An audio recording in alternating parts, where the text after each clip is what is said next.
al Día con Willax y vamos ahora a ver unas imágenes que hemos recibido en las últimas horas sobre impactantes hechos que se han dado en Los Olivos cuando una pareja estaba discutiendo y de pronto entra a la escena un vecino tratando aparentemente de mediar y fue baleado. Increíble. Llama la atención, ¿no?, la agresividad con la que actúa este motociclista y la pasividad también, ¿no?, de la mujer, que termina convirtiéndose en testigo involuntario de este intento de asesinato. Porque el vecino al parecer salía para ver qué era lo que tenía. Miren, no porta nada, no porta nada en las manos, no está armado. Y sin mediar mayor palabra, este motociclista saca un arma y le dispara. Tenemos reacción, ¿no? No, terrible, realmente la salud mental y qué es lo que está sucediendo. ¿Qué más se conoce sobre este caso? Nayeli Garayar, estamos en vivo contigo, son las 6:56. Así es, compañeros, buenos días. Dispararon a un hombre prácticamente por pedir que guarde silencio. Y esto ocurrió en la avenida Las Palmeras en Los Olivos. Podemos ver en cámaras de seguridad cuando este hombre se estaciona frente a una vivienda multifamiliar, un edificio, porque ahí vivía su pareja. Él hace ruido con la moto como intentando acelerar. Los vecinos le piden por favor que baje el volumen, que no haga ruido. Él, bueno, se molesta y minutos después baja su pareja desde el cuarto piso. Ellos tienen una discusión. Tan fuerte fue esta pelea entre ambos que el propietario, el dueño de esta vivienda, sale para decirles por favor que no peleen, que bajen la voz, que no hagan ruido. Y también, según la familia, este hombre estaba en estado de ebriedad, por lo que el padre de familia, el dueño de esta vivienda, les dice que no va a ingresar a la vivienda en ese estado. Ellos tienen incluso una discusión. El hombre saca el arma y le dispara a la altura del pecho. Sin mediar palabra prácticamente se sube a su moto y se da a la fuga. Podemos ver que la mujer incluso se queda en estado de shock, no sabe cómo reaccionar, pero finalmente ese hombre que ya ha sido identificado se da a la fuga y es Segundo Benito Córdoba López. Según la familia, la víctima también está ahora, se debate entre la vida y la muerte justamente en la clínica Jesús del Norte, en donde está en un estado delicado porque el disparo fue directo contra el pecho. Además, la familia mencionó de que la persona que disparó, que es Segundo Benito Córdoba López, que es la persona que dispara, él sería policía de la comisaría de San Genaro. Y la víctima, para aclarar este dato, compañeros, es Jorge Luis Campos Rojas, quien se debate entre la vida y la muerte en esa clínica. Lo que tenemos entendido es que la de Pincri de Los Olivos va a ser quien tome este caso. La mujer, que finalmente fue testigo de ese disparo, ahora está en calidad de intervenida. La familia está al interior y nosotros estamos esperando si es que ellos desean brindar declaraciones o también aclararnos, ¿no? Porque ese hombre ya iba recurrentes ocasiones a este lugar, más que nada para visitar a su pareja, compañeros. Claro, bueno, terrible realmente estas imágenes. No se sabe más acerca de los antecedentes del que dispara, Nayeli. Lo único que se sabe, Albina, es que él sería policía de la comisaría de San Genaro. Sin embargo, esta información tiene que ser verificada. Esto de acá es según lo que menciona la familia, porque como él ha ido varias veces a visitarla, incluso ha ido con uniforme, con chaleco de policía que pertenecería a la comisaría de San Genaro. Por ello, la de Pincri está tomando el caso y bueno, también aparte de estas investigaciones se debe saber exactamente el móvil de este ataque. También el hombre aparentemente estaba en estado de ebriedad, estaba manejando este vehículo que también habría sido un peligro al volante. Claro, bueno. Impresionante, ¿no? Un hombre que no tenía mayor rol dentro de toda la discusión y que llega como una suerte de mediador y recibe este impacto bastante crítico porque entendemos que es a la altura del pecho, cerca del corazón, ¿no? Bueno, terrible realmente porque no hay... es peor si es que se trata de un policía. Vamos a estar atentos a confirmar ese detalle. Gracias, Nayeli. Gracias por la información. Bueno, la verdad, ahí tienen ustedes las las imágenes y la mujer también lo que tenga que decir sobre esto que ha sucedido. Son las 7 en punto de la mañana. Vamos con otro tema porque JJ es un sicario que a sus 19 años y es parte de la estructura de esta organización criminal, ¿no? Un hombre importante dentro de esta organización criminal, Los Pulpos, se encargaba de hacer detonar artefactos explosivos. Cayó el brazo armado de la organización criminal Los Pulpos y responsable de secuestros y atentados extorsivos en Trujillo.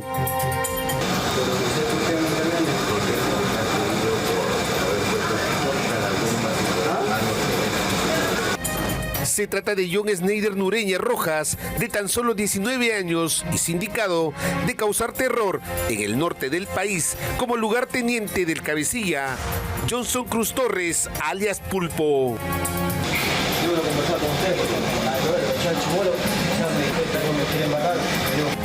JJ fue detenido y expulsado de Chile cuando intentaba ingresar de manera ilegal. Este joven criminal contaba con una orden de detención preliminar vigente por el delito de extorsión agravada. Iniciadas las coordinaciones con la PDI de Chile, se logra neutralizar, y como todo gobierno tiene el derecho de admitir o inadmitir a cualquier persona que quiera ingresar a su país, es que en uso de esas facultades, al representar un peligro por esta detención preliminar, por extorsión agravada, es que inadmiten y lo retornan, y es que acá se encuentra detenido. Alias JJ habría participado en el secuestro de Manuel Calle López ocurrido en octubre del 2024. Asimismo, está involucrado en una serie de ataques como el perpetrado el 19 de enero al bus de la agrupación musical Armonía 10 en los exteriores de la discoteca Monasterio en Trujillo. El impacto es absolutamente contundente y categórico contra una organización que tiene una vigencia de 30 años produciendo atentados contra la vida, contra el patrimonio, las extorsiones, que ha mantenido un estatus en la libertad, y hoy día se le ha arrebatado, se ha capturado al brazo armado. John Schneider Nureña Rojas fue parte de los atentados con explosivos a las licorerías Tabaco y Ron, Discoteca Luxor y el Resto Bar Tabaco Marino. Finalmente, el detenido fue trasladado bajo estrictas medidas de seguridad hacia la ciudad de Trujillo, donde será sometido a las investigaciones de los delitos que pesan en su contra.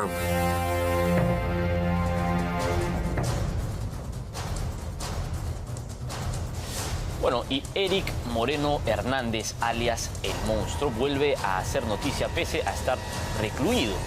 Él ha declarado en una audiencia en la base naval que quiere pedir perdón a todas sus víctimas y que finalmente se ha entregado a Dios. Ha aprovechado también para limpiar a muchos de sus cómplices en tantos de los crímenes que ha realizado. Que le he hecho daño al pueblo, ¿no? He pecado contra Dios. Pretende borrar el camino de sangre, miedo y pérdida de vidas inocentes con un discurso religioso. Eric Moreno Hernández, alias El Monstruo, dejó atrás la actitud matonesca y pidió perdón durante su última audiencia, que evalúa su prisión preventiva por 36 meses. Pido perdón a las personas que hice en un momento daño. Pido perdón a cada persona, porque Dios ya me perdonó. Dios me perdonó, Dios me rescató de las manos del enemigo, que es el diablo. Comentó que esta aparente decisión de arrepentimiento ocurrió cuando fue detenido en Paraguay. El primer mes y medio que yo estuve preso en Paraguay, yo le entregué mi vida a Dios. Me arrepentí de corazón, sincero, porque he pecado contra Dios, contra su pueblo.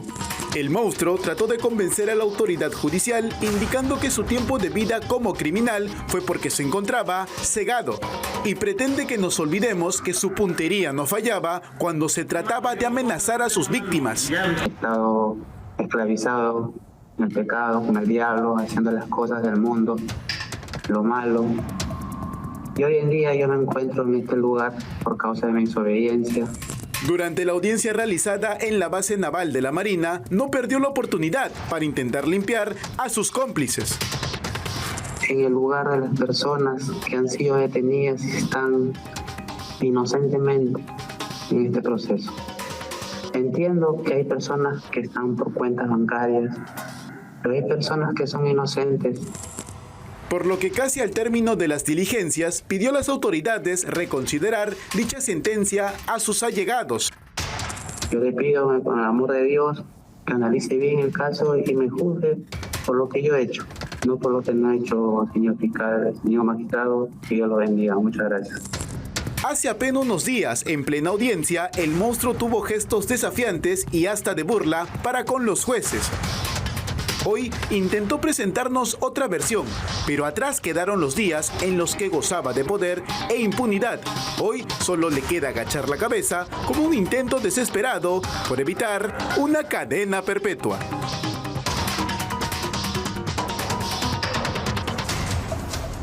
Bueno, vamos a hablar de Betsy Chávez. ¿No? Betsy Chávez continúa asilada en la Embajada de México.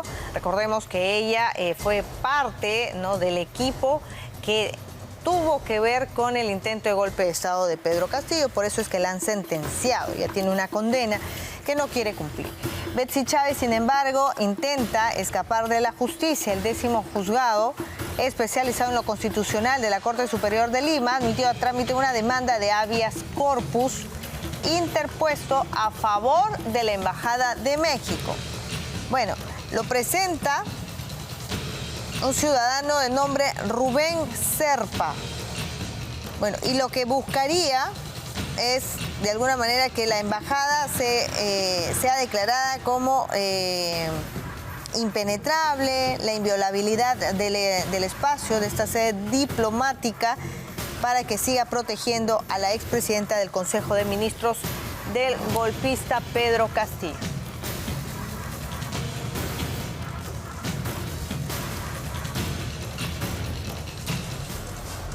Bien, y luego de conocerse que Betsy Chávez está haciendo campaña política para este proceso electoral de 2026 desde la residencia del embajador de México, la Cancillería se ha pronunciado y ha mostrado su total malestar a través de este comunicado que estamos viendo en pantalla. El Ministerio de Relaciones Exteriores ha confirmado haber contactado a autoridades mexicanas para mostrar su incomodidad, recibiendo la confirmación de que las publicaciones de la ex primer ministra han sido retiradas de las redes sociales y situaciones similares no volverán a repetirse en un futuro cercano.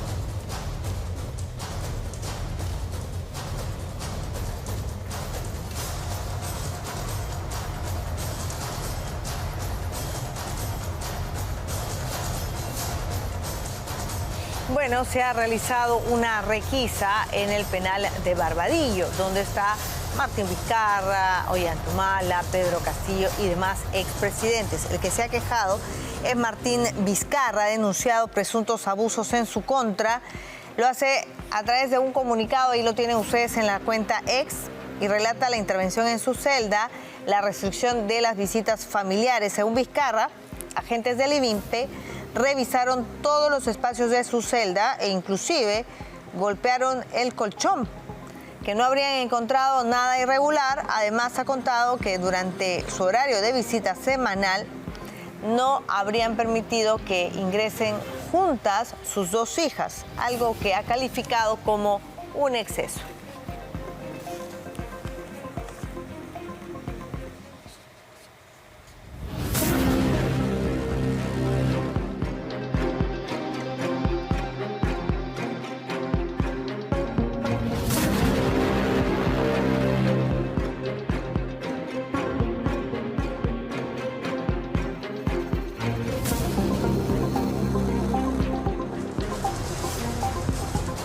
Se pregunta cuál ha sido el objetivo de esta requisa que se ha hecho en el penal de Barbadillo, cuando hay solamente 4 presos en esa cárcel, ¿no? Siendo necesarias tantas requisas en otros penales, se hace una aquí, no sabemos con qué finalidad. Entre otras noticias, Vladimiro Montesinos, el ex asesor del presidente Alberto Fujimori, permanecerá en prisión hasta 2037 por el delito de homicidio calificado en los casos de Pativilca y La Cantuta. Así lo ha dispuesto una resolución de la Corte Suprema que declaró nula la sentencia emitida y ha determinado que la pena, bueno, va a ser prolongada hasta 2037.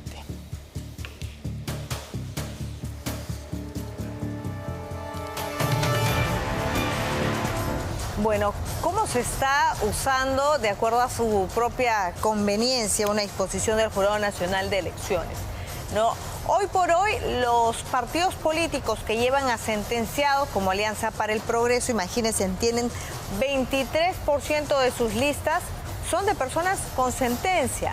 Pero ¿qué es lo que dicen? Se aprovechan de esta admisión del Jurado Nacional de Elecciones sobre admitir a rehabilitados. ¿No? Rehabilitados. Bueno, tienen 53 personas por diversos delitos, hasta homicidio calificado. Sus hojas de vida son una vergüenza. Más que un partido, parece una banda criminal. Candidatos con condenas por falsificación de documentos, deudas, agresiones y lo peor, por asesinatos. Si yo fuera presidente y no tengo nada que esconder, yo pediría que me levanten mi inmunidad presidencial. No estamos hablando de investigados o procesados, sino de sentencias como cancha. Se trata del 20% de la oferta electoral de César Acuña. Más bien ahí yo creo que esta es la buena intención que tenemos para que se mantenga un partido. El primero en la lista es el candidato a diputado Edgar León Ordóñez, inhabilitado 3 veces por presentar documentación falsa. Además, hay 8 parlamentarios que buscan reelección y registran demandas por alimentos, violencia familiar y por ser presuntos mochasueldos. Entre ellos se encuentran Rocío Torres, Magali Ruiz, Luis Camiche y Alejandro Soto, este último con 3 sentencias por difamación.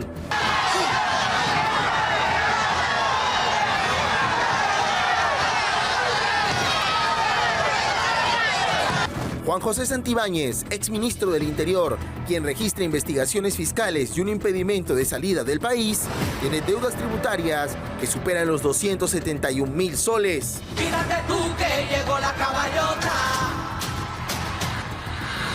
la diva, la potra. Pero si de casos graves hablamos, Gisela Aybar Gutiérrez, la candidata a diputada, fue condenada por lesiones graves tras agredir a su suegra de 75 años en 2023, causándole la amputación parcial de un dedo. Recibió 4 años de pena suspendida, siendo declarada rehabilitada recientemente. Porque para el doctor Condeso, el médico del pueblo, tu salud, mi salud, nuestra salud es lo primero. Y si de joyitas hablamos, Jonel Condeso Valderrama, candidato a diputado por Lima, registra 3 sentencias, la más grave por homicidio culposo en 1995, por la que recibió 2 años de pena suspendida. Que me investiguen, que el Poder Judicial, la Fiscalía investigue, yo sigo trabajando. Y cuando me llaman, me voy y demuestro que no es cierto. Esta es la lista del crimen que el patriarca de los Acuña quiere colocar ante los peruanos en las urnas. Y estamos a solo 62 días de la primera vuelta y empieza a agitarse un poco el panorama electoral. Empiezan los candidatos a la Cámara de Diputados y de Senadores a hacer lo que sea con tal de ganar un poco de atención. Y en esas prácticas han empezado a incurrir en discursos que no tienen ningún sustento. Propuestas sin pies ni cabeza que buscan para ganar un poco de popularidad en estos solo 2 meses exactos que faltan para la contienda electoral. Más desaciertos que propuestas. Disparates que no parecen de un candidato, sino de un oportunista. La verdad es que no saben ni dónde están parados. Sin fundamentos ni argumentos y sin sustentos. Son palabras que se las lleva el viento. Por ejemplo, la candidata a diputada María León por el partido Venceremos, que asegura levantará todo un imperio en un año. Pero ni bien le preguntan preguntan cómo, empieza el titubeo y sale al descubierto su falta de planificación. La inseguridad ciudadana va ganando la batalla, pero la candidata Victoria Canto del Partido Perú Federal habla de morir. Aunque intente convencer con su discurso, vive en un universo paralelo. No solo es ilegal e inconstitucional, sino que ignora por completo el sistema de justicia, los derechos humanos y el hecho de que un Estado no puede decidir quién vive y quién muere. Hay quienes no saben diferenciar entre el rol de legislativo y ejecutivo, como lo que propone Lizzy Cueva, candidata a diputada por el partido Primero Mi Gente.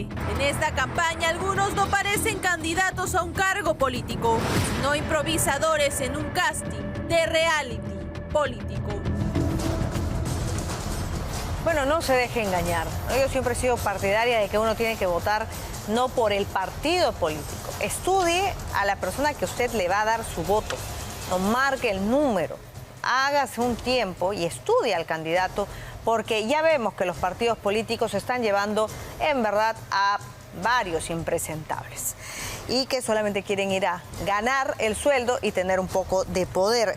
Vamos a hablar sobre el tema, el escándalo de la franja electoral y el desvío a propósito de partidos políticos, el desvío de fondos para medios que no son visibles, que en muchos casos los propietarios son militantes de los propios partidos políticos. Bueno, el Ministerio Público ha abierto una investigación preliminar. Campañas con dinero del Estado. La franja electoral vuelve al centro del escándalo. Y abrir investigación sobre esta disposición, al parecer fraudulenta, de los fondos que ha destinado OMPE para la franja electoral. El fiscal de la Nación interino, Tomás Saladino Gálvez, anunció que la Fiscalía Anticorrupción abrirá investigación por presunto desvío de inversión en la franja electoral. Si alguien se apropia, se apodera de esos fondos, destinándolo impidiendo que llegue o que cumpla su finalidad, ciertamente estaríamos ante la presunta comisión del delito de peculado. En esa línea, el excongresista Víctor García Belaúnde menciona que no existe una especie de regulación de los partidos tras recibir estos montos. 80 millones se dividen en dos. La mitad, igual para todos. Y la otra mitad, de acuerdo al porcentaje que tienen en sus bancadas. Bancadas que además han cambiado 20 veces en 5 años. Incluso con organizaciones y candidatos que él considera que no tienen vida política. Bancadas que ya no existen o que tienen 2 o 3 miembros reciben 1.600.000 soles.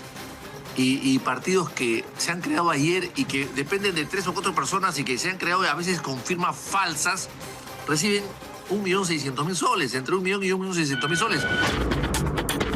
La alarma se encendió al conocer cuando casi 2,5 millones de soles han sido destinados para un canal poco conocido como Nativa. Bajo ese contexto, opinó también respecto a la candidata presidencial Fiorella Molinelli, quien habría destinado todo el dinero de la franja electoral al canal de difusión del norte, Sol TV. Ella es candidata a la presidencia de la República. No es candidata a la presidencia de la Gobernación de la Libertad. No es. Entonces llama la atención, evidentemente, este favoritismo a favor de un medio de una región. Una cantidad que supera la ostentosa cifra de 1.6 millones de soles. El 100%. Bueno, eso sí llama la atención y me parece, y además un partido como el de la señora Molinelli, que es un partido creado ayer. La franja electoral, creada para equilibrar la contienda de la campaña, tal parece que viene siendo utilizada como caja chica. Es realmente un escándalo lo que ha ocurrido con la franja electoral y demuestra que de repente entonces es buen negocio hacer un partido político. Incluso los partidos nuevos reciben 1.7 millones de soles para poder eso distribuirlo a franja electoral. Realmente impresionante. Pero lo más impresionante es que distintos partidos políticos incluso tienen a propietarios de medios de comunicación, pequeños, pero medios de comunicación al fin y al cabo, y habrían ellos influido en la decisión del direccionamiento de este presupuesto público. Vamos a conocer de quiénes se trata y en qué partidos estarían ellos incluidos. ¡Vamos, paisita! ¡Vamos, paisita! Sube ese volumen, sube ese volumen. Es el botín de los afiliados. que se llevaron tajadas de la franja electoral porque además de candidatos, eran dueños o socios de los medios de comunicación donde salió la propaganda. Javier Castro, diputado por Lambayeque. Radio Caliente de Chiclayo fue la seleccionada por el Partido de Fuerza Popular para destinar 30.800 soles. El socio de la firma, Javier Alejandro Castro Cruz, afiliado y candidato para diputado del Partido Naranja. Donde trabajé durante 2 años en Radio Universal, cuando recién se fundaron. Pero la lista negra es larga. En Amazonas, Radio Innova se comparte las publicaciones de Alianza para el Progreso. Y es que su fundadora es nada menos que Julie Esmeri Merino Pinedo, afiliada y candidata. Son los primeros en la pauta. Aparecerán 5 veces por día y para ello se ha destinado más de 12.000 soles. Derroche total con dinero de todos nosotros. Pero sigamos, ahora con el partido político PRIM y el medio La Única Radio y TV, del gerente José Cabrera Flores, uno de sus militantes que se llevó al bolsillo 10.000 soles. Por la ley es legal que nosotros podamos contratar. Perú Libre tampoco se salva. Eligió a Cositel, Radio Ica de su afiliado, Asensio Cosiapaza. Juntos por el Perú, escogió a Radio La Voz de Puquio, de su afiliada María Carrillo Basilio. Y ni qué decir de Mercedes Santamaría, propietaria de Oriental TV de Ucayali, que recibirá 71.000 soles por parte del partido Progresemos. Muchísimas gracias a Dios por todo lo brindado en este año. Así, sin concurso, todo a dedo, sin control. 10 afiliados, sin audiencia, sin rating, se ganaron con el dinero de todos los peruanos. Muy bien. Para conversar sobre este tema estamos en estos momentos en nuestros estudios con José Manuel Villalobos. Él es experto en temas electorales y nos va a ayudar a entender de qué se trata todo este escándalo. José Manuel, ¿cómo estás? Alfonso, buenos días. Saludos a todos los televidentes de Willax. En principio, preguntarte cómo es que ocurre esto, cómo es que pasamos de tener antes financiamiento privado a financiamiento público. ¿Por qué? ¿Por qué se da esto y en qué momento surge todo este cambio? Bueno, el financiamiento público e indirecto, en este caso de la franja, no es algo nuevo. Todos los procesos electorales hubo, ¿no? Se instauró con el gobierno militar y durante la década del 2001 en adelante se ha dado el financiamiento. Siempre, todos los medios de comunicación saben que siempre hubo franja electoral. Claro. Es una ayuda que le da el Estado a través de la OMPE a los partidos para que pasen su publicidad en radio y televisión, que es lo más caro sobre todo. Claro, pero pareciera que hemos pasado de el modelo en el que se recibía quizá la mayor parte del financiamiento en publicidad estatal o bueno, en este tipo de franja electoral antes de forma privada, y ahora pasamos a tener unos fondos que ni siquiera la OMPE ni ningún otro organismo fiscaliza. No, sí se fiscalizan, porque el dinero no lo recibe el partido. El dinero siempre está en custodia de la OMPE. El único problema es que este modelo de asignación de la franja, que ya ha funcionado en el año 2021, y no es la primera vez, sino que esto se cambió en el 2020, para más o menos la gente entienda. Hasta las elecciones del 2016, la franja la contrataba íntegramente la OMPE, es decir, el partido no tenía influencia sobre qué medio debía pasar su publicidad. La OMPE sacaba el concurso, los medios concursaban, ponían ahí sus espacios, sus tarifas, y la OMPE te decía: partido, tu franja va a ir en Willax, en ATV, etcétera, y tú no tienes influencia. En el 2020 se cambia la ley y lo que hacen es que ahora el partido sí decida en qué medio va esa publicidad. La OMPE la contrata, pero el partido es el que dice con quién hay que contratar. Ahora, hasta antes de 2020, ¿no es cierto que eso se cambia? ¿O antes de 2016, perdón? El 2020 se cambia, ¿no? Porque el 2016 sí hubo ese modelo. Hasta antes de 2020, ¿cómo es que se distribuyó? O sea, ¿cuál es el criterio de la OMPE para elegir a qué medio iba más cantidad de dinero o menos? Bueno, los medios, era como un concurso público, tarifa, alcance, ¿no? El medio, obviamente hay que tener en cuenta si es un medio que tiene un alcance nacional, regional, etcétera, ¿no? Muy bien.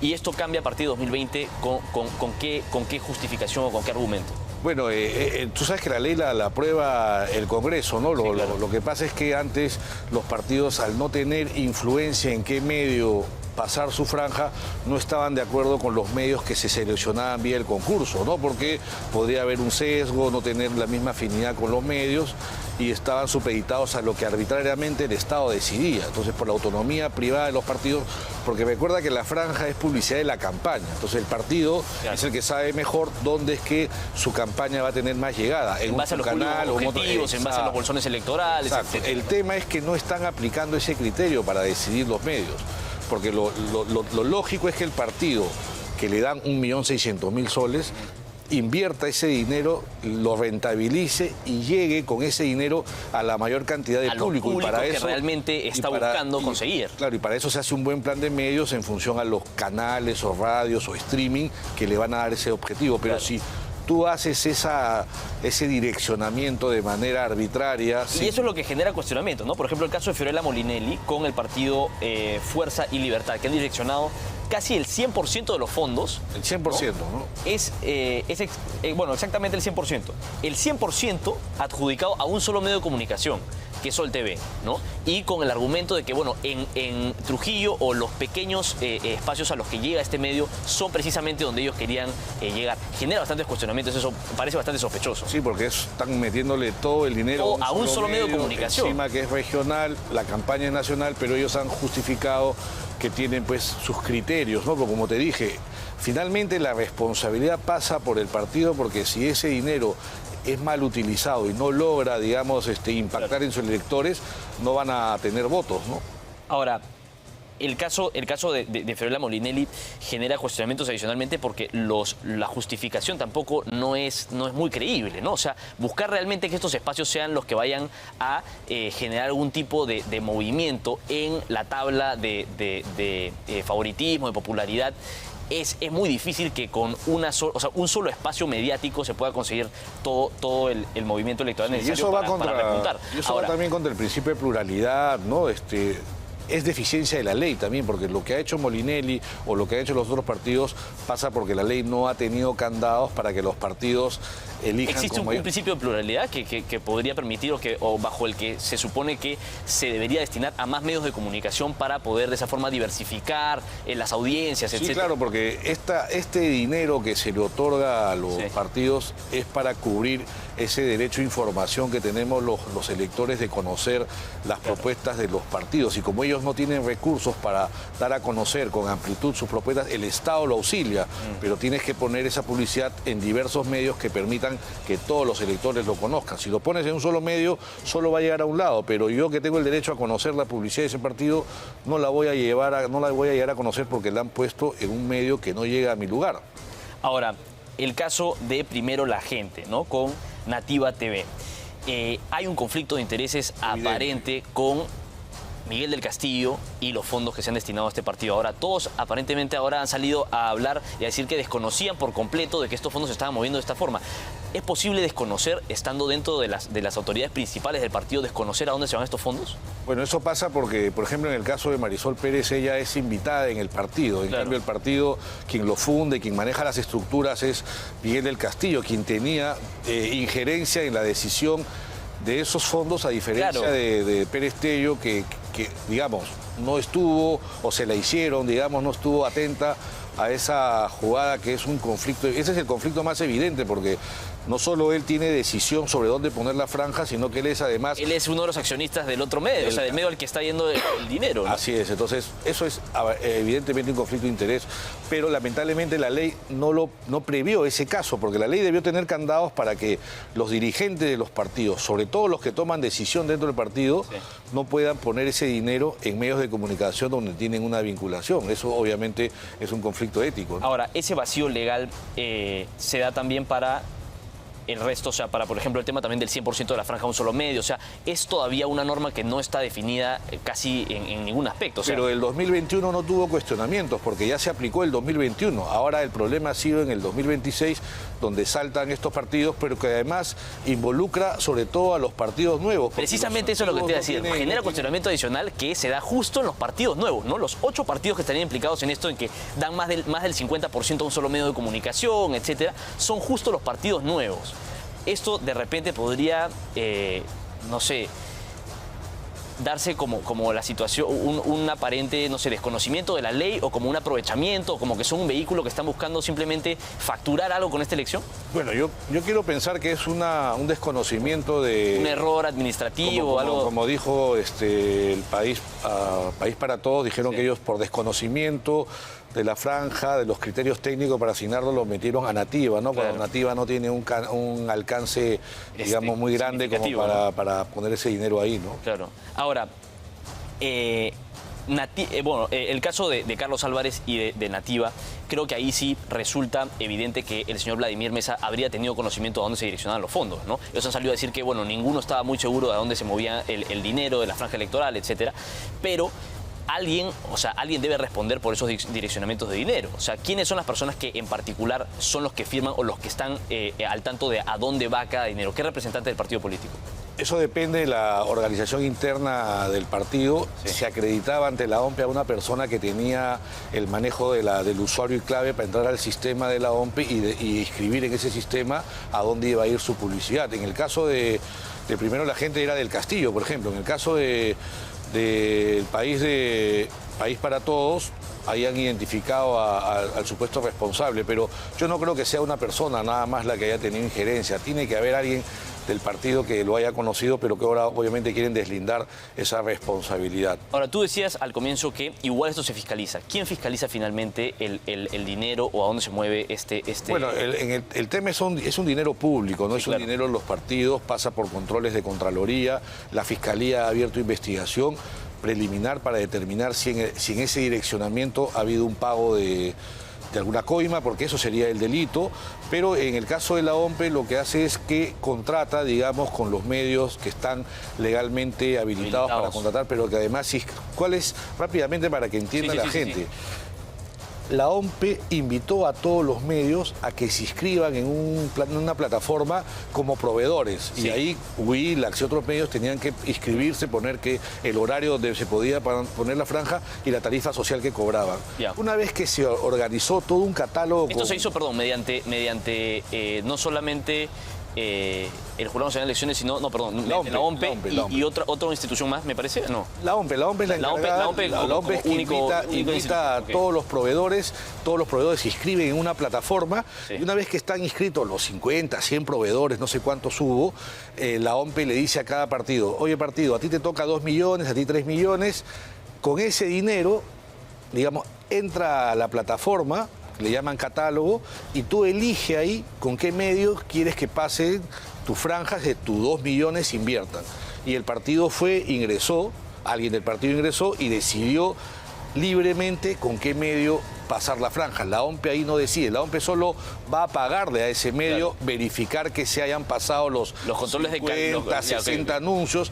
El partido es el que entrega su spot, la OMPE no, el partido es el que arma su video, su cuña radial y se le entrega al medio, y la OMPE lo único que verifica es que se pase las veces que se han contratado y los horarios que se han contratado. En los que se ha determinado. Básicamente ese es el control de la OMPE. Pero entonces, si uno quisiera usufructuar de mala manera, con fines interesados, podría hacerse perfectamente. O sea, un medio como el de Miguel del Castillo, por ejemplo, o un medio adicional al que se le quiere transferir esto como una suerte de lavar fondos o una suerte de direccionar los fondos interesadamente a un espacio que luego va a ir nuevamente a la gente del partido.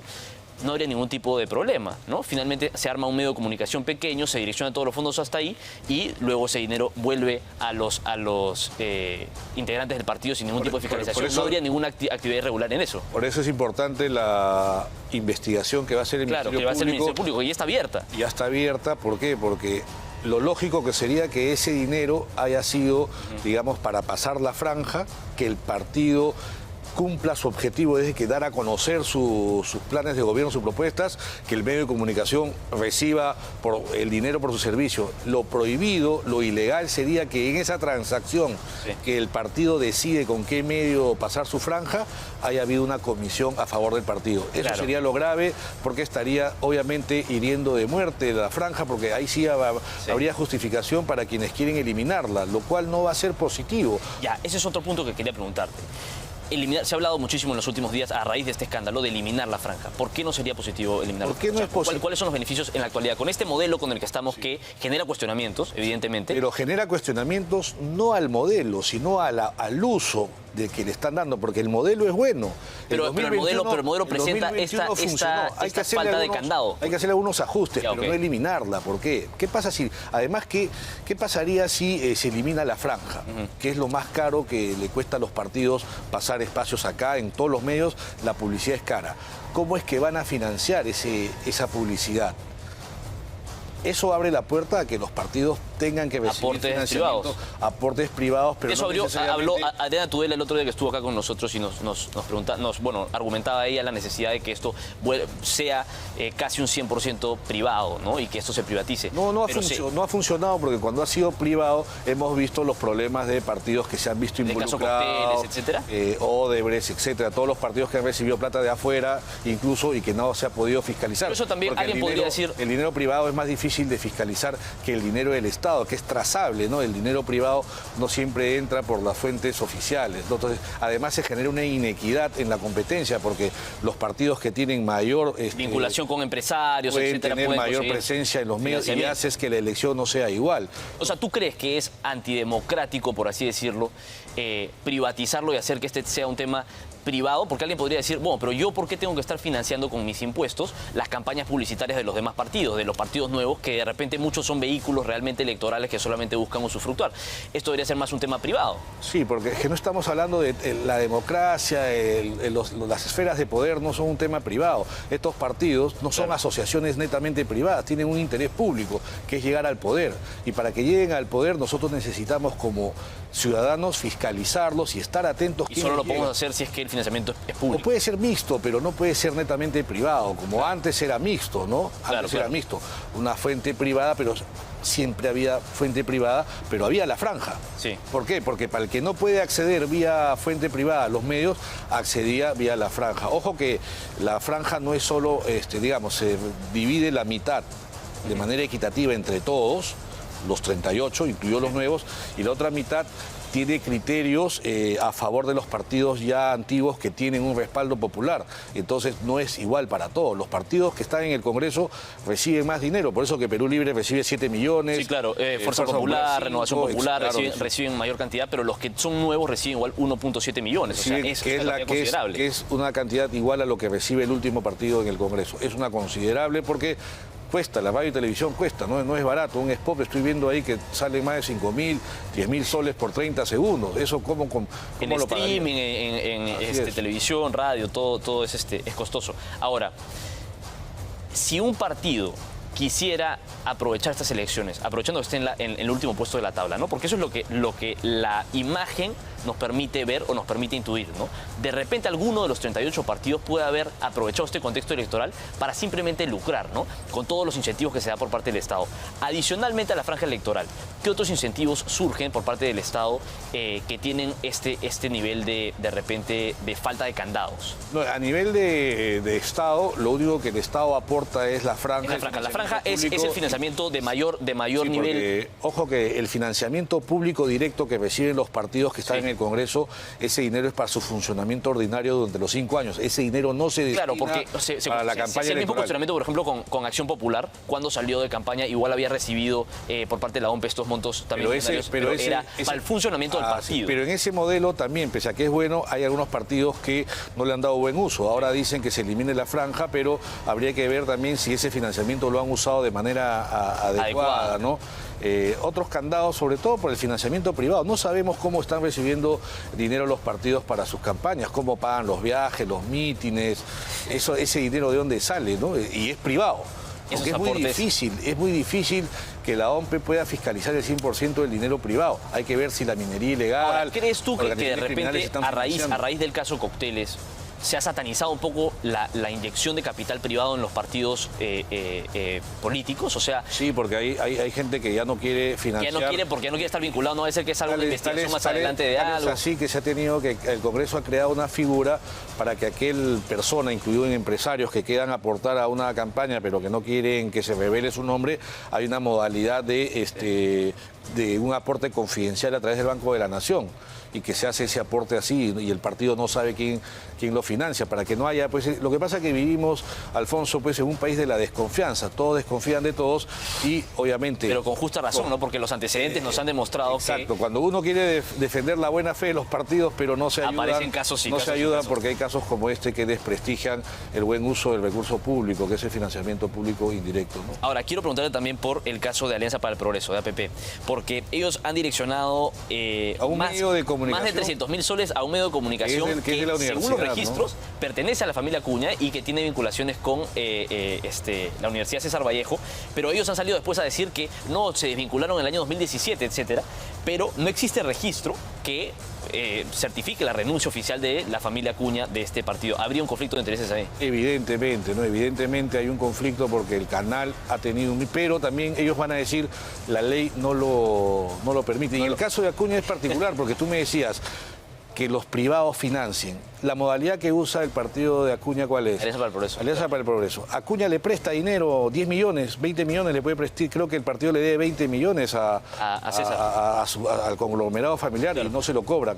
Esa sería una manera de que los partidos puedan obtener ciertas ventajas, porque si tienen un claro, miembro de su partido que tiene dinero, le presta pues una cantidad alta y con eso pagan la campaña, a diferencia de los partidos que no acceden a esa fuente de financiamiento. Uno dirá, claro, el mercado privado, pero no, la elección tiene que regularse por principios de equidad y claro, igualdad de competencia, ¿no? Ahora, o sea, bueno, genera cuestionamiento adicionalmente la falta de respuestas concretas por parte de los políticos que en estos momentos han salido un poco a defender lo que han hecho con la franja, etcétera, y que sean respuestas sin convicción, sin mayor sustento de lo que han hecho, a dónde se ha direccionado la franja. O sea, de todas maneras, uno puede decir, claro, son solamente algunas personas del partido los que saben a dónde van los montos millonarios de la franja, pero como líder del partido político, como candidato presidencial, uno debería saber a dónde van, sobre todo porque tú nos decías, ¿no? Es el monto más grande que proporciona el Estado para los partidos políticos. Uno debería tener en cuenta a dónde está yendo, a qué medios está yendo la franja electoral. Si ahora que el candidato presidencial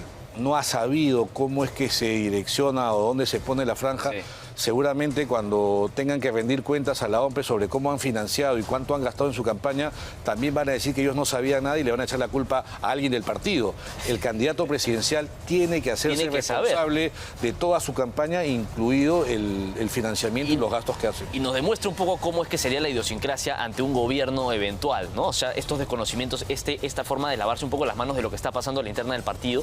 Ahora, también eso puede... Es un mal mensaje, ¿no? Es un mal mensaje porque también eso revela que de repente la gente es por completo desconocida del candidato presidencial, ¿no? O sea, se desconoce todo lo que pasa en la interna y finalmente son quizá realmente vehículos electorales simplemente para llegar al Congreso o a la presidencia de la República. Eso pasa porque estamos con un problema de muchos partidos sí, que se han hecho a última hora o con gente pues que es casi dueña del partido, ¿no? No tienen una organización, una estructura que permita que dentro del partido puedan haber controles, ¿no? Precisamente sobre eso, para cerrar nada más, quería preguntarte, la reforma electoral que estamos viviendo, se ha hablado de la controversia reforma Tuesta y todo lo que pasó después con las reformas adicionales que hizo el Congreso de la República, pero ¿se ha desnaturalizado un poco el sistema electoral, tú crees? Bueno, lo que pasa es que este diseño de 38 partidos, y son más porque hay más de 52 inscritos, sí, obedecía a una lógica que planteaban que además haya unas PASO para... Unas PASO donde es el filtro determinante para todo lo demás. Yo era obviamente opositor a las PASO, pero era el modelo, o sea, estaba pensado que el modelo más efectivo quizá. No sé si era más efectivo, pero... Estaba pensado que haya muchos partidos porque las PASO se iban a filtrar. Como eliminaron las PASO, nos hemos quedado con esa cantidad de partidos. El problema de que tengamos un sabanón de tantos partidos es del Congreso. Pero lo íbamos a tener también en las primarias, porque también íbamos a ir a votar y la gente confundida no iba a saber por quién votar. Claro, bueno.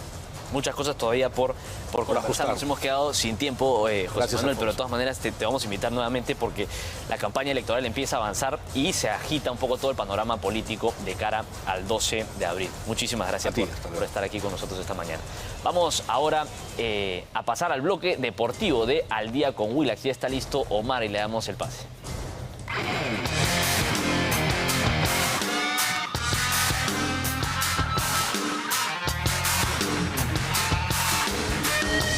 Así es, Alfonso, muchísimas gracias, buenos días, arrancamos la semana, ya viene el Super Bowl, el escándalo del Super Bowl, para mucha gente el mejor de la historia. Más que el resultado donde han ganado los Seahawks a los Patriots. ¿Cómo se pronuncia? Seahawks.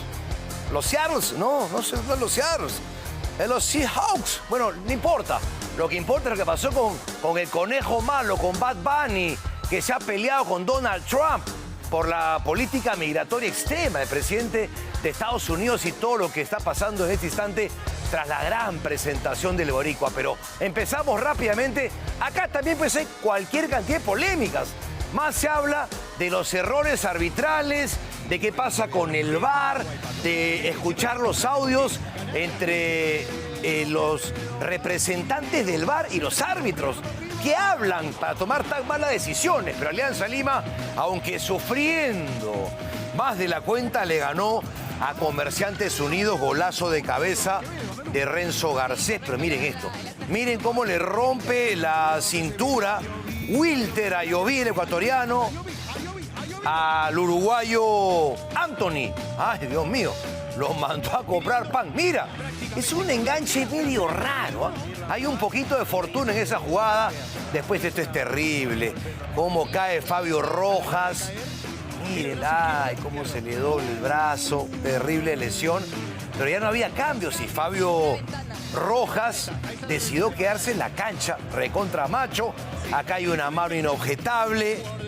El cabezazo de Gentile en la mano de Lino, el boliviano, y toda la jerarquía, toda la capacidad de Paolo Guerrero para que Alianza a los 86 le gane al equipo Utervino. Y ¿esto fue penal o no?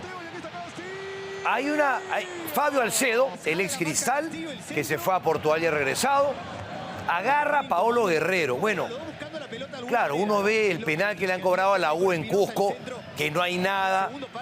Pero este hubiera sido más penal que el del Cusco, ¿no? Y no se cobra, está bien, nadie reclama. Y es con Paolo en Matute. A ver esta. Vamos a ver, ¿polémica también? ¿Otra polémica? No, esta es la mano, esto no es polémica, esta es mano clarísima. Acá no hay ninguna duda. Acá el VAR viene, acá el VAR me parece que sí, Paolo va, mete presión. No hay que ni ir al VAR. Pues. Para mí, que se anule el VAR. Que desaparezca el VAR. Con B chica, con B grande, bueno, para ciertos momentos. Pero claro, es error tras error. Le quita ritmo al juego. Bueno, escuchemos, mira el estadio, 27.000 personas, pese a la derrota en Paraguay. Bien el hincha Alianza, más aún en verano. Ya se acerca la época de comprar los útiles. A ver los protagonistas de Alianza Lima que han dicho. Y también los del equipo de Cutervo. Yo creo que no voy a hablar del gol, creo que hablo más del trabajo en equipo. Creo que el enfoque, el trabajo en equipo que se hizo sobre la presión, sobre lo que nos pidió el profe, creo que se hizo. Obviamente tenemos muchas cosas por mejorar, sobre todo el no tomar goles en el segundo tiempo, entrar mucho más concentrado que los finales de estos partidos, de este tipo de partidos. Y bueno, creo que era un partido en el cual no debíamos pasar contratiempos como lo pasamos ahora.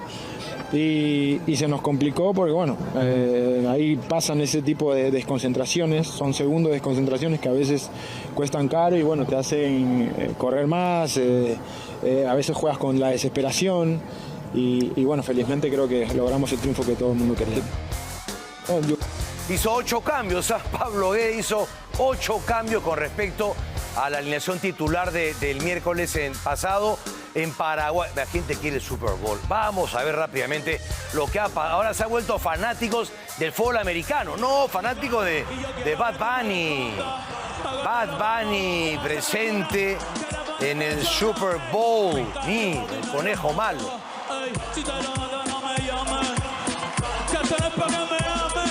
Con una puesta en escena extraordinaria. Un peruano, Patricio Quiñones, el Pato Quiñones. Bueno, el Super Bowl es el evento no solamente deportivo, es el evento televisado que más se ve en el planeta.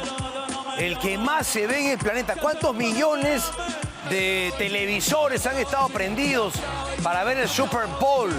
Ya me dará ese dato seguramente Fernandito Rumichi, que se ha quedado enamorado de la música de Bad Bunny, que mientras se regresaba del sur 4 horas, de San Bartolo a Lima, 4 horas con el tráfico. Cómprate moto, Fernando, como yo. Más de 200 millones de espectadores. Claro, y se ha creado toda la polémica, porque Donald Trump, presidente de Estados Unidos, ha dicho que ha sido el más horrible de la historia. Que ha sido horroroso, claro, pues, porque ha sido lleno de latinos. Miren, ha estado ahí Bad Bunny cantando en español, dentro de toda esta terrible polémica por la política migratoria extrema que tiene el presidente de Estados Unidos. Y ahí estaban los latinos. Estaba Lady Gaga, estaba Ricky Martin, estaba Karol G, Pedro Pascal. Estaban todos los latinos ahí en el escenario, cantando en español. Ha sido extraordinaria la jornada. O sea, ha sobrepasado de lejos. O sea, el público latino, que a gran parte no es tan amante del fútbol americano, se ha quedado con el show del entretiempo. Claro, quizá el público más americano, típico, está más pensando en el resultado. En la victoria de los de Seattle contra los Patriots. Pero esta es la imagen que ha dado la vuelta al mundo y que ha demostrado que hay un boricua y hay un latino que la está rompiendo, y que a pesar de las polémicas internas en Estados Unidos, repito, por esta política extrema migratoria, se hizo la puesta en escena y estuvimos ahí presentes, representados por el conejo malo Bad Bunny, que la rompió. Pensar que antes venía Bad Bunny acá al Miguel del Callao y regalaba las entradas. O sea, no había gente que iba a verlo. Acá en el Perú empieza todo. Pues acá empezó Shakira, Ricky Martin vino con los muñecos de papel. Así vino. ¿Qué año fue que vino Bad Bunny? ¿Qué año fue? Más o menos, ¿hace cuánto? Ganó el Grammy, yo sé que ganó el Grammy. Claro que lo sigo. Bad Bunny en toda la gran puesta en escena el día de ayer. Un peruano, yo sé que eres fan del Pato Quiñones, Carlito Lastra, representando al Perú. 2017 vino Bad Bunny al Miguel Grau del Callao. O sea, ¿hace cuánto? Hace 9 años. 9 años vino Bad Bunny y no había nadie en el Miguel Grau. Acá empezó todo, acá empezó su historia. Como todo pasa en el Perú. Y nos mencionó. Ayer no, para Perú, dijo Bad Bunny, llorando después del concierto tan exitoso y tan significativo para los latinos, lo que se vio ayer. Es la primera vez, si no me equivoco, que un artista latino hace un show completo. Generalmente invitaban a Shakira un ratito, no, todo era ni a J Balvin, ya, tienes 15 segundos para cantar, ahí te vas. No, ahora Bad Bunny hizo el show completo en el entretiempo del Super Bowl. Claro, en la tribuna no entendían nada, ¿no? Gran parte del público, pero esto es pues la fuerza latina representada con este artista que mucha gente ni entiende, que canta, pero a la gente le gusta el ritmo, pues. Le gusta el ritmo de Bad Bunny, que ha sido realmente la imagen hasta ahora del 2026. Mira, bien, ya. Suficiente Bad Bunny. Regresamos ahora a la U. La gente quiere ver también a la U. Ya después ampliamos en Amor y Fuego todo lo que ha dejado Bad Bunny. Pero vamos ahora con Universitario de Deportes y tremenda polémica en el Cusco. La U se trajo un empate que, claro, en otras circunstancias no es un mal resultado en el Cusco, donde había perdido el año pasado Cristal, la U y Alianza. Acá se la pierde Alex Valera, solo Alex Valera. Pero claro, tiene ahí la marca pegajosa del futbolista del Cusco y achica bien Pedro Díaz. Y acá viene el gol. Acá viene el gol de Valera. 2 partidos, 2 goles a los 58. La asistencia de José Carabalí, que está jugando muy bien el ecuatoriano. Mire cómo llega, en la altura del Cusco, mira cómo llega. Y la inteligencia para mandar la puñalada para atrás. Y la lentitud de la defensa del Cusco. Acá está la polémica. ¿Dónde está el penal? ¿Dónde está la falta de Tarzán Riveros contra Fuentes? Yo la sigo viendo. No hay, ¿no? O yo estoy mal. No hay ningún contacto, ni falta, ni mano. Pero ¿qué culpa tiene Facundo Callejo, que define perfecto en el arco de Diego Romero, Partidazo de Romero, ¿ah? Partidazo el sábado del arquero de Universitario. De nuevo, a ver, ahí está. ¿Qué habrán hablado entre los encargados del VAR y Kevin Ortega? O sea, el encargado del VAR le dice a Kevin Ortega, anda, revisa. Anda, revisa la jugada. Va, revisa la jugada. Escúchame, ¿hay alguna falta de Rivero? No hay. O sea, ¿dónde está el manazo de Riveros en la cara? Sí hay contacto, o sea, pero el contacto es cuando Aldair Fuentes gira la cabeza para meter el frentazo y él es el que de alguna manera hace el movimiento y termina impactando con Rivero. Pero bueno, esto va para hablar cualquier cantidad. De Bad Bunny me quedo afónico. Bueno, olvídate de la incómoda ginecomastia masculina con la evolución de la técnica operatoria. Es sin cortes, sin anestesia general, solamente con sedación y sin internamiento con el doctor Yuri Arroyo, que va a cambiar tu vida. Ahí está en las imágenes. Él te recibe, él te trata, él te opera y él te cambia la vida. En la clínica Bellaforma, junto a un tremendo staff de especialistas en ginecomastia, de los 14 años puedes cambiar tu vida. Síguelos en sus redes como Ginecomastia Láser Perú o llama al teléfono ahora mismo 987-677-672. Doctor Yuri Arroyo, que te va a cambiar la vida. Nada más en deportes, pero hay mucho más información. Muy buenos días.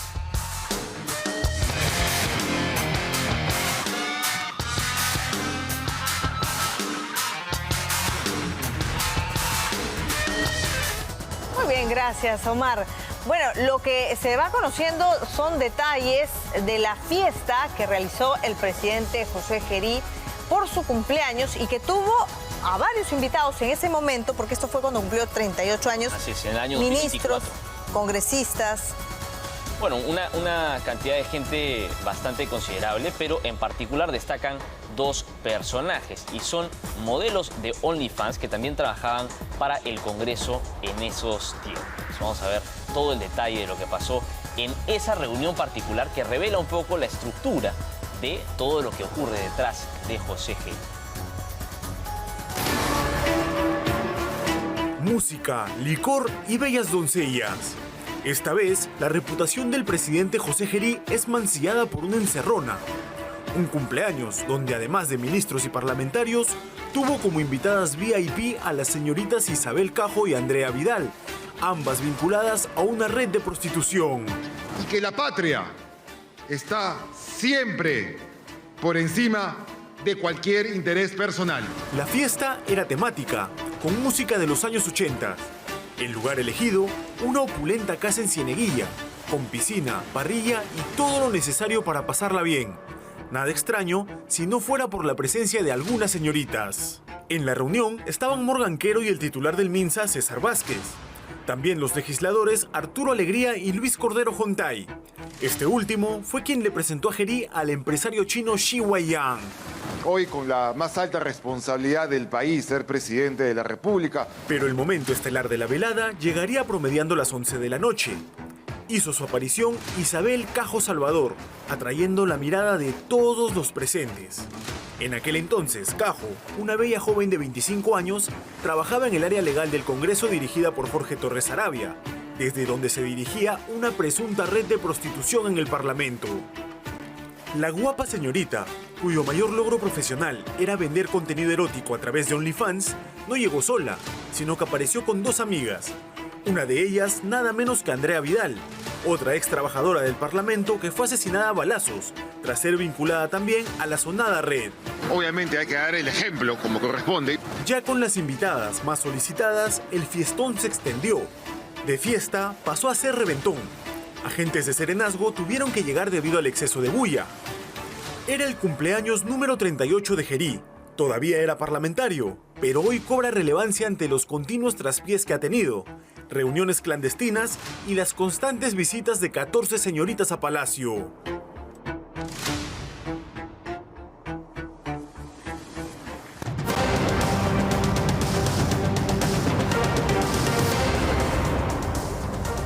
Muy bien, arrancamos con el bloque Elige Bien.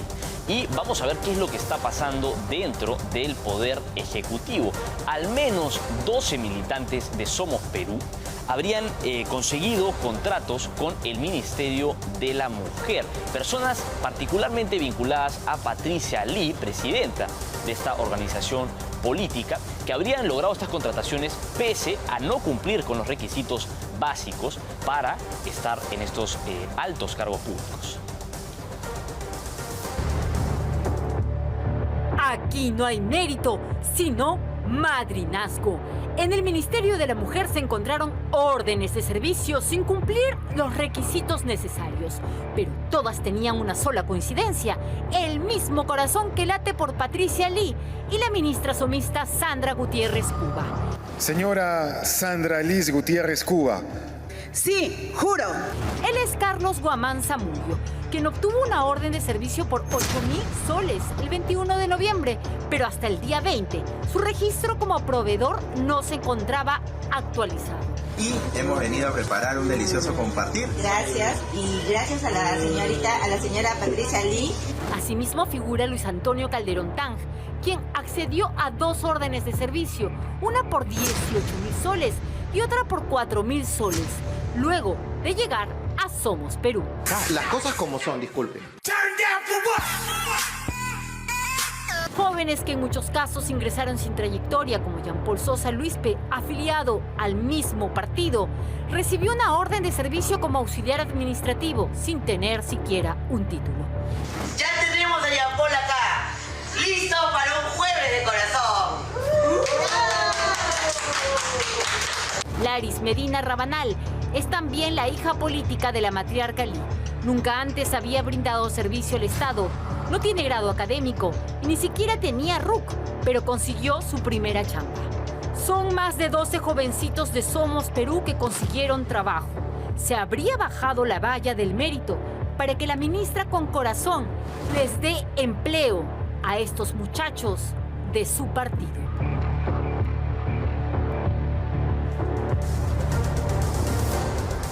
Bien, faltan solo 62 días para la primera vuelta, para el 12 de abril. 2 meses exactos. Y ya empieza con más fuerza el movimiento político por parte de los distintos partidos que se avecinan ya dentro de esta campaña electoral muy importante. Y Renovación Popular ha tomado distintas declaraciones ahora con Rafael López Aliaga en un meeting que se ha realizado por su cumpleaños este fin de semana, donde han hecho las declaraciones y toda la explicación de distintas propuestas para este 12 de abril. Vamos a escuchar. Una nueva entidad del Estado en la mira para su reestructuración. El candidato presidencial Rafael López Aliaga puso bajo la lupa el manejo que se tiene en el Ministerio de Salud. Y tenemos también que agarrar Minsa de Salud y hacer una reestructuración total. Eso no funciona. El líder de Renovación Popular también apuntó al actual presupuesto que se distribuye en el Congreso. Ese presupuesto que es una buena porquería, lo que nos han dejado. Ese presupuesto de 250, 80 van a ir a los pobres. Por lo que mencionó que su disputa no es solamente para llegar al sillón de Palacio de Gobierno. No solamente es una pelea por la presidencia, aquí es una pelea por el Senado. Vamos a tomar el control del Senado. El Senado será celeste, señores. En esa línea, opinó respecto a los partidos políticos que, pese a haber recibido fondos de la franja electoral, no salen a las calles. Ningún candidato hace campaña. Ninguno hace campaña, ninguno saca el ancho. Ninguno sale a todo el país. Ninguno da conferencia de prensa. Ninguno hace meeting, ninguno hace nada. Para mí que se han metido a ver qué chapan, qué roban. En un mitin realizado por la celebración de su cumpleaños, también deslizó la posibilidad de incrementar los reservorios de agua. No es tan caro. ¿Saben cuánto vale un reservorio de agua? $1.500. $1.500 no es nada.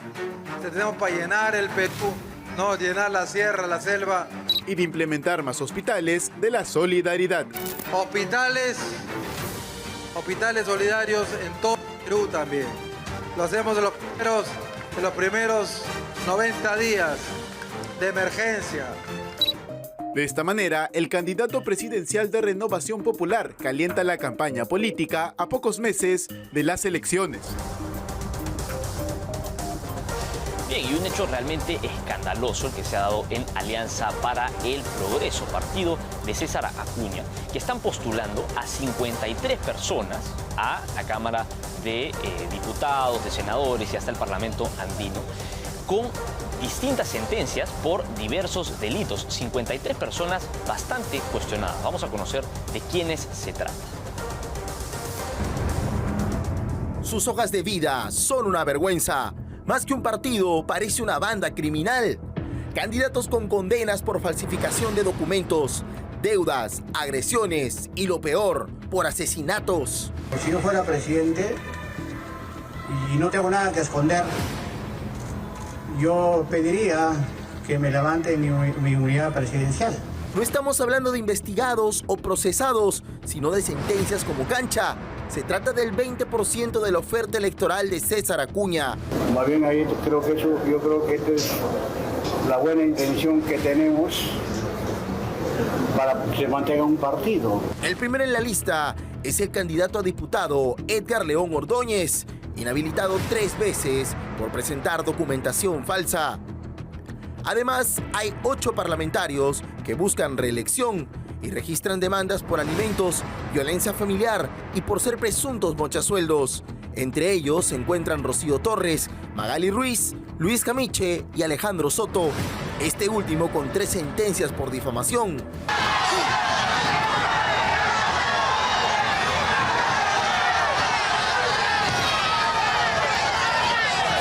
Juan José Santibáñez, exministro del Interior, quien registra investigaciones fiscales y un impedimento de salida del país, tiene deudas tributarias que superan los 271,000 soles. Fíjate tú que llegó la caballota, la diva, la potra.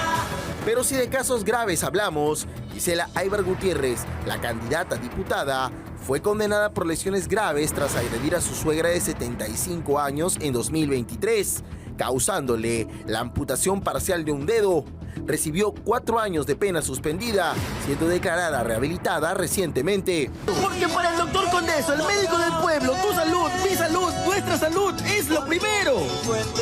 Y si de joyitas hablamos, Jonel Condeso Valderrama, candidato a diputado por Lima, registra 3 sentencias, la más grave por homicidio culposo en 1995, por la que recibió 2 años de pena suspendida. Que me investiguen, que el Poder Judicial, la Fiscalía investigue, yo sigo trabajando. Y cuando me llaman, me voy y demuestro que no es cierto. Esta es la lista del crimen que el patriarca de los Acuña quiere colocar ante los peruanos en las urnas.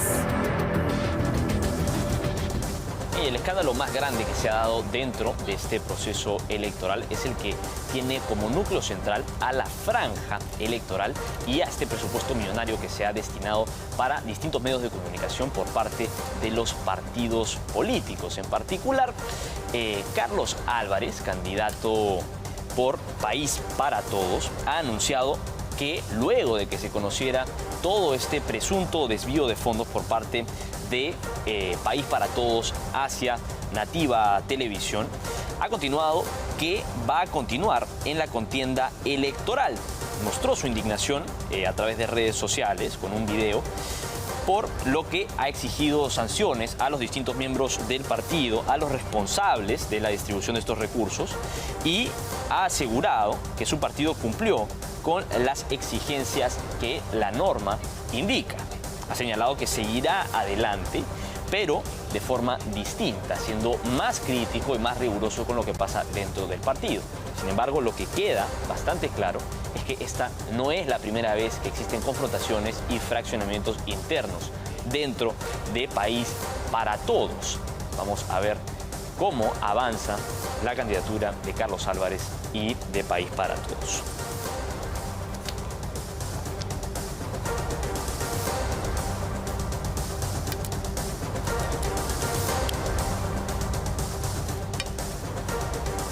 Y a propósito de la franja electoral, esta se va a poder emitir de forma concreta a través de los medios de comunicación a partir de este miércoles 11 de febrero. Eso es lo que han indicado los organismos correspondientes, en particular la OMPE, que es la responsable de que se lleve a cabo todo este programa, ¿no?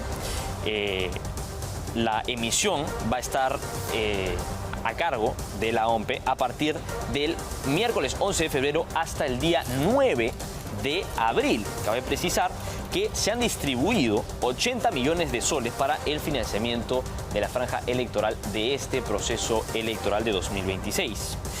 El financiamiento va directamente a 38 agrupaciones políticas habilitadas por el Jurado Nacional de Elecciones para competir en los comicios generales que se van a llevar a cabo en abril y junio de este año.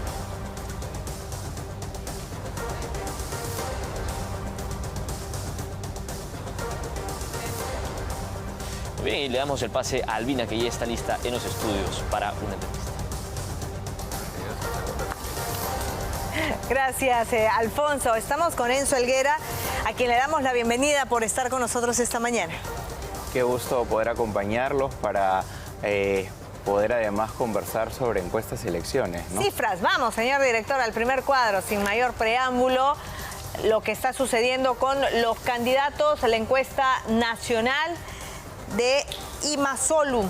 Ahí tenemos el primer lugar, Rafael López Aliaga, 13.58%. A la pregunta si mañana fueran las elecciones generales, ¿por qué candidato votaría usted para presidente? En primer lugar, 13.58, Rafael López Aliaga, 8.92, Keiko Fujimori.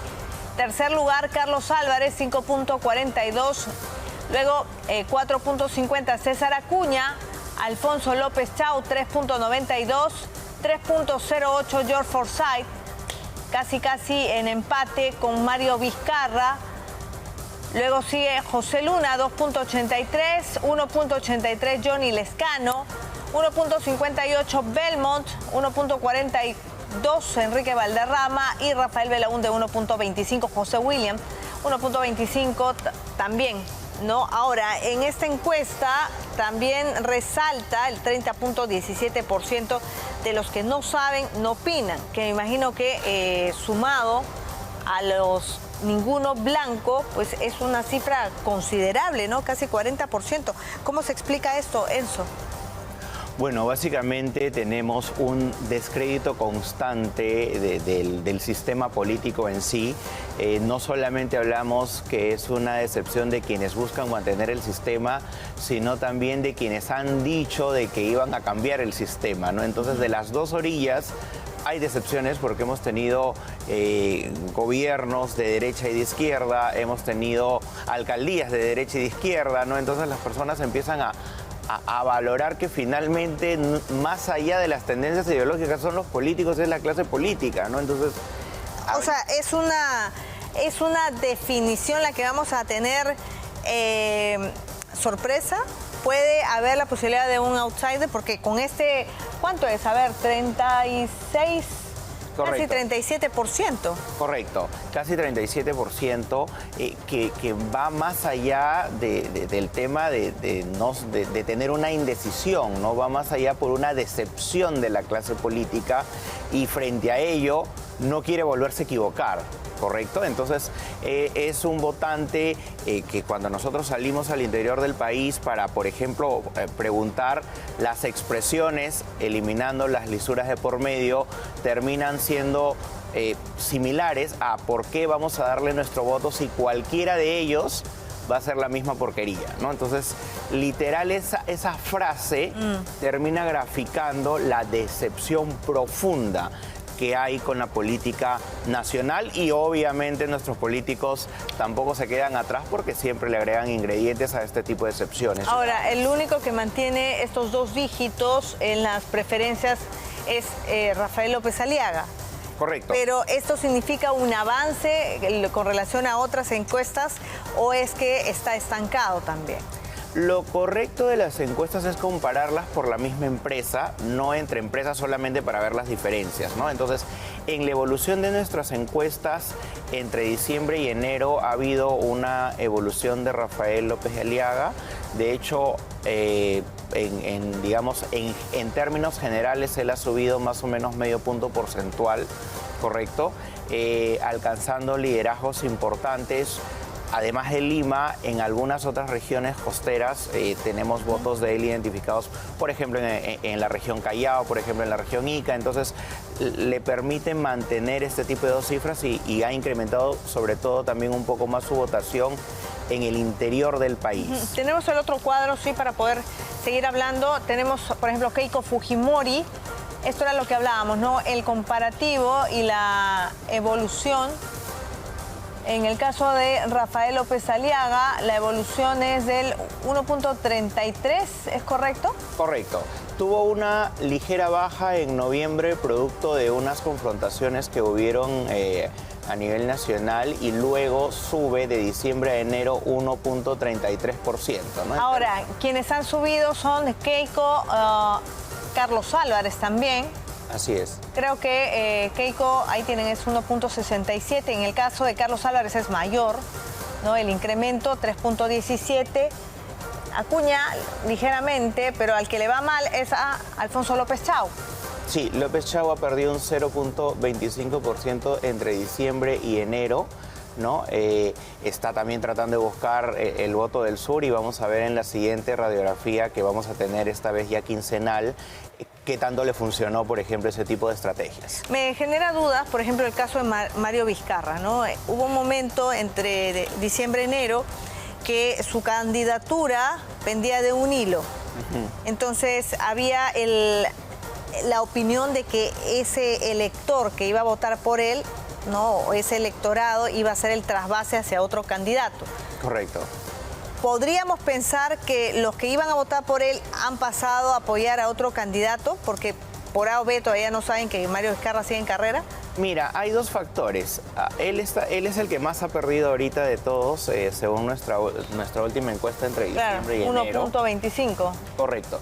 En el caso de Mario Vizcarra, pierde 1.25 de noviembre a diciembre y de diciembre a enero pierde 2.09. Correcto. Entonces hay dos momentos también, ¿no? Pero mantiene el 3.08.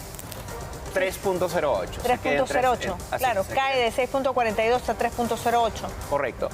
Si nos percatamos en los números, en realidad ha tenido una caída, en principio, producto de los cuestionamientos respecto de su legalidad y legitimidad. Está claro, es una de las pérdidas importantes, pero luego también tiene un problema discursivo, ¿no? Él empieza a desmarcarse de su propio hermano, olvidando que los votos los tiene por Martín Vizcarra. Entonces, al salir y hablar de ese tipo de temas, lo que hace es que justo ese voto que es más emocional, más emotivo y que busca apoyar a Martín Vizcarra en Mario Vizcarra, evidentemente termina migrando porque no ve en él la gratitud o la continuidad de Martín Vizcarra, ¿no? Ahora, vamos con este segundo cuadro. Ahí están todos, ¿no? Lo que es un poco la distribución del voto en los 20, no, ¿cuántos son? 17, ¿no? Correcto. Ahora tenemos, por ejemplo, ya más abajo, Johnny Lescano, decíamos Ricardo Belmont, Enrique Valderrama aparece ya entre los casi 10 primeros, Rafael Belaúnde, José Williams, Vladimir Cerrón, Carlos Spa, Roberto Quiabra, Fernando Olivera, ¿no? 1.33%, eso es más o menos provincia, ¿no? Así es. ¿Cuál de todos ellos está capitalizando mejor el voto en el interior del país? Bueno, mira, te puedo decir que Rafael López Aliaga ha subido en el interior a 9.55%, al igual que Keiko Fujimori, producto de los trajines en el interior, sobre todo en la zona norte, el 10.34%. Otra persona que también ha tenido un ligero incremento ha sido César Acuña. Y luego nos vamos a Luna, Forsyth también, ¿no? Ellos han empezado a ganar un poco de votación en el interior del país. Incluso el mismo Luna tiene más votación en el interior. Igual que producto Acuña, de sus ¿no? alianzas, al igual que César Acuña, ¿no? En el caso de César Acuña, en el interior del país tiene un notorio mayor respaldo que en relación a Lima metropolitana, si podemos ver las cifras, ¿no? Un 6.63%. Ahora, también el voto ninguno y en blanco, ¿no? En Lima es 0.67, pero en el interior del país aumenta considerablemente, 9.55. Claro, estamos hablando que, y eso también es importante porque influye sobre finalmente el tema de los servicios básicos que tiene mayor profundidad y mayor falta y que obviamente los congresistas, los candidatos presidenciales siempre les han prometido resolver y hasta ahorita siguen exactamente igual, ¿no? Entonces esa decepción es la decepción profunda de la que te hablo y que evidentemente es comprensible en relación a todo lo que estamos viendo en el país. Vamos con otro cuadro, tenemos uno adicional justamente que habla sobre el interés o no o la información que se tiene sobre las próximas elecciones. ¿Conoce el diseño de la cédula de sufragio? Miren, la mayoría no, 55.75%. Y esto es básicamente por la sábana que hay, Correcto. ¿no? Por la cantidad de hojas que vamos a tener el día de la elección. Correcto. Es preocupante, ¿no?, que tras la difusión que ha habido, todavía no, la mayor parte del país no conozca. De hecho, es necesario que las instituciones electorales se preocupen con mayor fuerza o incrementen con mayor fuerza la difusión a través de los medios de comunicación y redes sociales para que pueda haber un mayor conocimiento de la cédula electoral, Claro. porque de lo contrario vamos a tener a presidentes electos que van a tener legalidad porque van a ganar por una mayoría, pero no legitimidad porque porque evidentemente la ciudadanía ni siquiera lo va a reconocer por qué candidatos está finalmente votando. Claro, ahora también responden a la pregunta, ¿sabe cómo votar por diputados y senadores? Sí, podemos hacer el acercamiento, me ayudan en Switcher para ver la votación, ahí está. ¿Sabe cómo votar por diputados y senadores? No. No, o sea, hoy por hoy, según la encuesta de ustedes, no se conoce la cédula, no se sabe cómo se va a hacer para marcar por diputados, por senadores, 63.41% versus el 36.59%. ¿Qué nos está diciendo esto? Esto es sumamente preocupante para los que postulan, inclusive para los que están candidateando. Claro, estamos hablando de que quienes conocen el diseño de la cédula porque más o menos lo han visto o lo recuerdan, a la hora que le empiezas a preguntar ¿y cómo vas a votar? Entonces aumenta porque no tienen la información adecuada o correcta o porque tampoco se han tomado el tiempo de buscar la información, ¿no? Entonces es por eso que sí es preocupante que esta elección tenga toda la legitimidad posible y por ello es la amplia difusión e información que debiera a todos los ciudadanos porque vamos a darle la llave del manejo del país por 5 años, no solo a un presidente, sino también a un parlamento, diputados, senadores. ¿Cómo va a ser el día de la elección? O sea, todos siempre sabemos que la elección se hace casi en la urna, ¿no? Pero Correcto. Sobre eso, ¿no sabes cómo vas a marcar? Eso empeora las cosas, ¿no? Qué complicado. Correcto. Ahora, eligió su local de votación. Hay personas que hasta el momento no. 63.16%. Y sí, 36.84%. Pero esto ya nos habla más del elector, ¿no? La Sí, más de la responsabilidad percepción del elector respecto a ya saber dónde va a votar, a ver si informado. Creo que también es un poco más de... Ahí en ese punto creo que podría ser un poco de dejadez, ¿no? Sí, de que, ¿sabes qué? Lo voy a ver el último día o un día antes, voy a ponerme a averiguar dónde va a ser mi local de votación y eso también es parte del caos y del estrés al momento de ir a votar. Ajá, vamos a regresar, sí, para hacerle una última pregunta sobre el primer cuadro, los candidatos y qué es lo que se espera para los próximos días. Una pregunta que respondíamos fuera de cámaras, no con Enzo, era ¿qué pasa si, por ejemplo, en esa fotografía tenemos 3 candidatos que ya pasan la valla electoral, ¿correcto? ¿Cuál es el margen de error que tienen ustedes en esta encuesta? 2.8%. 2.8%. Sí, digamos que los 2 primeros pasan la valla. Sí, sí, ¿no? Muy ya. fijo. En el caso de Carlos Álvarez, por ahí habría el beneficio de la duda, tendría que subir un poco más. ¿Qué pasa con los demás? Bueno, mira, aquí estamos viendo resultados de votos emitidos, por decirlo de alguna manera, y no válidos, ¿no? Si hablamos de los válidos, tendríamos que eliminar todos aquellos que no votan y obviamente habría un incremento que podría incluso hasta duplicar las cifras que podemos ver. Entonces, en este cuadro, digamos, si se duplicara para sobrepasar este 5% y en el entendido de que estas marcas también vayan a los diputados y o senadores, estaríamos hablando que las posibilidades mayoritarias entran desde Rafael López de Aliaga y se cerrarían, según este cuadro, con la candidatura de José Luna. Ahora, y con relación a la lista, por ejemplo, las listas de senadores pueden pasar la valla o no, y eso va a repercutir o influye con el porcentaje que tenga el candidato a la presidencia. O sea, si el candidato a la presidencia pasa la valla, pero sus listas a senadores o diputados no tienen 5%, ¿qué sucede en ese caso? La regla dice que para que un partido político pase la valla electoral tiene que tener diputados o senadores en un 5%. Es decir, si no llegan, evidentemente su opción presidencial no sería acompañada por nadie del Parlamento, ni de diputados ni de senadores. Y esto incluso es a la inversa, ¿no? En el caso de César Acuña, cuando en algún momento lo tacharon, pues diputados, sus congresistas llegaron al Parlamento por una votación y pasaron la valla. Ya, muchas gracias. Bueno, es la fotografía que tenemos con Imasolu. Vamos a estar atentos a la próxima encuesta. Nos dicen que ahora va a ser cada 15 días, ¿correcto? Sí, correcto. Ya estamos en un ritmo mucho más acelerado de la elección y por eso vamos a tener la información cada 15 días ya de manera célere a puertas de esta elección tan importante. Vamos a estar atentos. Gracias. Enzo Helguera ha estado con nosotros, CEO de Imasolu. 8:38. Necesitas potenciar tu negocio con Caja Primera. Financia lo que tu actividad comercial necesite. Obtén hasta 300.000 soles en plazos de hasta 36 meses.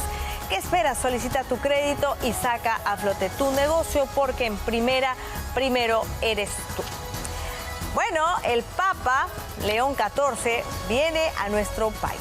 Retorna y, por supuesto, en el norte de nuestro país, en su querido Chiclayo, están en todos los preparativos. Se alista la ruta del Papa. El Papa León XIV vuelve al Perú y sin duda una de las paradas será la ciudad que lo vio crecer espiritualmente. Todos tenemos que prepararnos para acoger al Santo Padre. Él nos ha acogido muy bien en su corazón cuando estaba en Chiclayo. Ahora nos toca a nosotros acogerle a él con el debido dinamismo espiritual. Pero la preparación no solo será espiritual, sino que el gobierno regional de Lambayeque ya destinó un fuerte presupuesto en el mejoramiento de infraestructura en todo Chiclayo. El gobierno regional está destinando más de 150 millones de soles para mejorar la infraestructura del patrimonio cultural religioso, en este caso las iglesias. Los esfuerzos se concentrarán principalmente en la Catedral de Chiclayo, la cual tendrá importantes remodelaciones en su infraestructura. A partir de hoy día, viernes 6 de febrero, se tendrá la última celebración de la Santa Misa a las 8 de la noche aquí en la Catedral de Chiclayo, para dar lugar a un cierre temporal de la misma. Por otro lado, la llegada del León XIV coincide con una de las celebraciones más importantes en Saña, ya que el templo de Santo Toribio de Mogrovejo cumple 300 años con ese nombre. Hoy se licita la ampliación y el mejoramiento de la capilla Santo Toribio de Mogrovejo en honor a los 300 años de la canonización de Santo Toribio de Mogrovejo. Por lo pronto, todo va quedando listo para que el Papa León XIV llegue al Perú a finales de este año y Chiclayo se coloque como una de las ciudades más importantes del mundo en el catolicismo. Claro que sí. sí, nosotros felices de tener toda la cobertura. Vamos a hablar ahora de salud.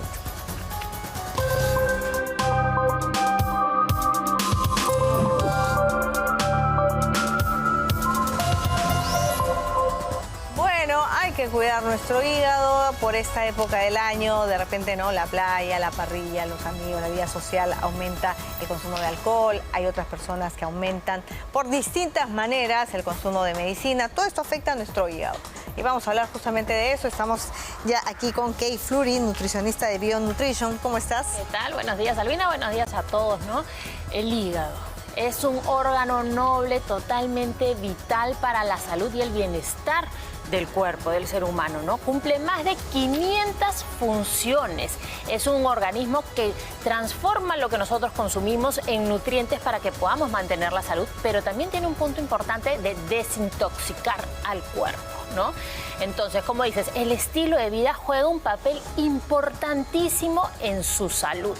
Se estima que ya el 30% de peruanos tiene hígado graso, que es el primer paso para desarrollar una cirrosis que no necesariamente está producida exclusivamente por el alcohol. Ojo, claro, puede ser también por medicina, pero ahora tú nos dices que inclusive viene como consecuencia de tener hígado graso. Exacto, ¿no? Entonces, el estilo de vida es sumamente importante y desgraciadamente hay cada vez más personas en el Perú con sobrepeso, con obesidad, que son sedentarios, que comen mal, ¿no? Que tienen diabetes, que tienen hipertensión, que tienen colesterol y triglicéridos elevados. Estoy segurísima que he descrito a muchísimas personas. Claro, lamentablemente, pero ahora, hoy por hoy también la cirrosis hepática es la quinta causa de muerte que tenemos en el Perú. país. Entonces, y lo más terrible es que no nos avisa. Nosotros podemos estar 20 años con problemas en el hígado, con un hígado que se está enfermando y no nos damos cuenta porque los síntomas pueden ser un poco de fatiga, ¿no? Cansancio,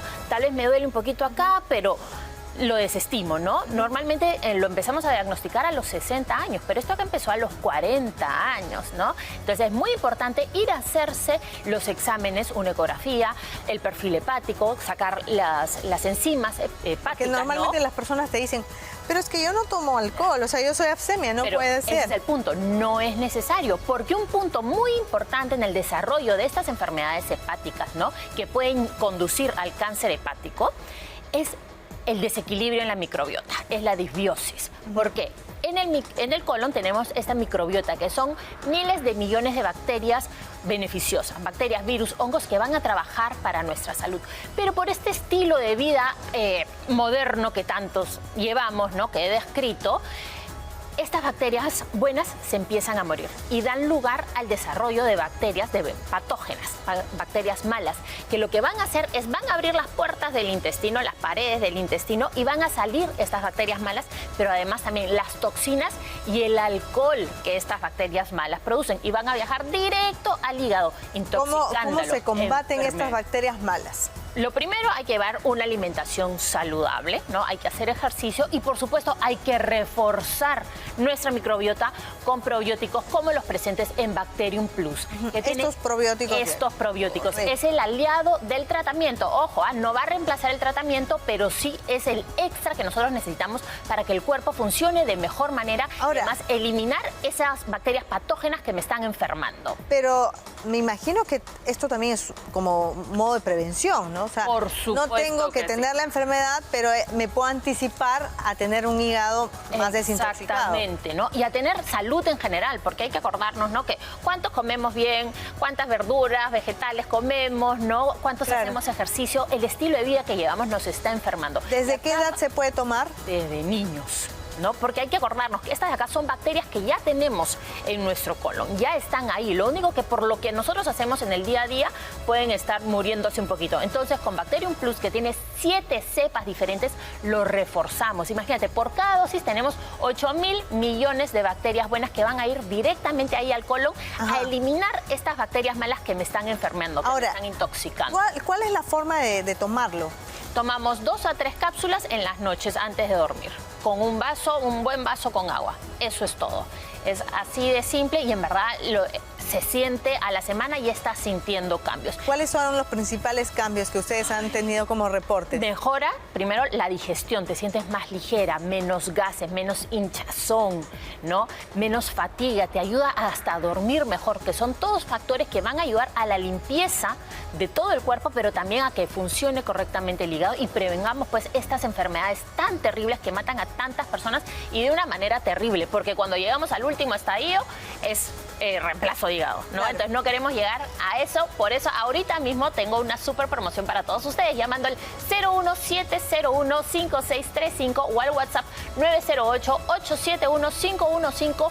Tienen que llamar ahorita y pedir el tratamiento completo de Bacterium Plus. Y nosotros le vamos a regalar primero un frasco más totalmente gratis. Segundo, una guía de salud. Y tercero, unas gomitas de Keto Plus, que es vinagre de manzana, que nos van a ayudar a mejorar el metabolismo, estas de acá, y a mejorar también la digestión. El vinagre de manzana es buenísimo. Hasta nos ayuda a regular el azúcar en sangre. Complejo probiótico, entonces completo. Llamen a los teléfonos que tienen en pantalla, escriban que, por supuesto, los de Bionutrition los van a alcanzar o se los van a llevar a donde se encuentren. Muy bien.